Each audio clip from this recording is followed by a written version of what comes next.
I am Dr. Raglan of Zombie Hunter University. Come with me if you want to learn. Today we have a demonstration video on the subject of hunting 2 giant spiders. We are calling this a demonstration rather than a lesson because the video demonstrates real-world applications of strategies taught in our previous lessons. If you have watched our tutorial on hunting a single giant spider, you know what weapons and tactics to use. If you have watched our tutorial on hunting 2 flaming titans, you know how to deal with boss pairs. However, since many students find giant spiders particularly threatening, we have used our overhead video drone to film a field test demonstrating these strategies against a pair of giant spiders. First, a few reminders. Boss pairs tend to spawn in the far eastern regions of Fairview, where zombie population density is high, resulting in dangerous levels of aggro during boss hunts. No matter how good you are at dodging, you will probably not be able to terminate 2 giant spiders with only a single shot weapon. A high-end grinding weapon, shotgun or heavy machine gun, is strongly recommended. As mentioned in previous lessons, your first goal is to survive the initial engagement, protecting yourself from attacks while circling the block to thin the crowds.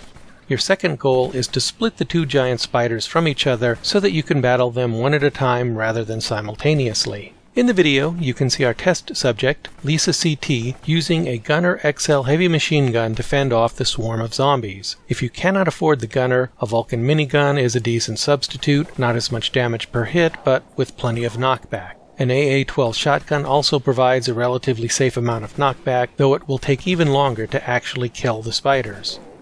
Lisa circles the block, leaving many of the zombies behind. At the same time, she takes note of her surroundings, looking for territory that may be conducive to the approaching battle.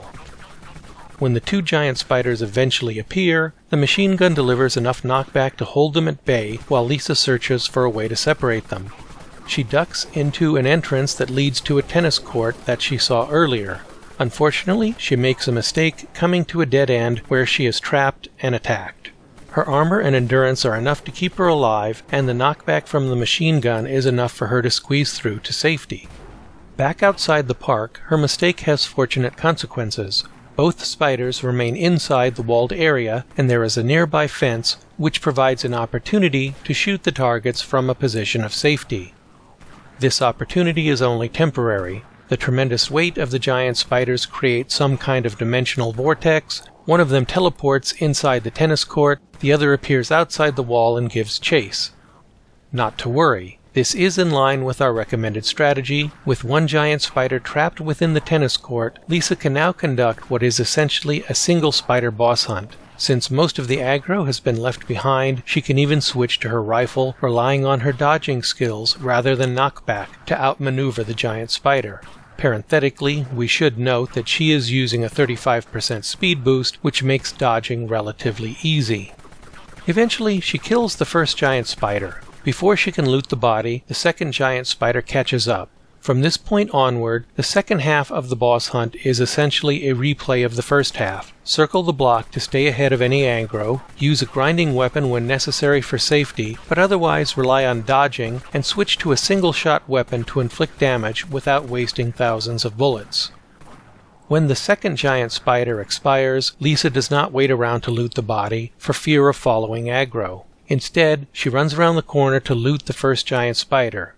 Then, instead of doubling back, she circuits the block once again. This helps to avoid other zombies. They may not be visible immediately around her, but they are still in the area, and continuing forward is the best way to make sure that they remain out of sight. This also provides an opportunity to grab some easy loot on the streets before returning to the corpse of the second giant spider and collecting a well-deserved reward.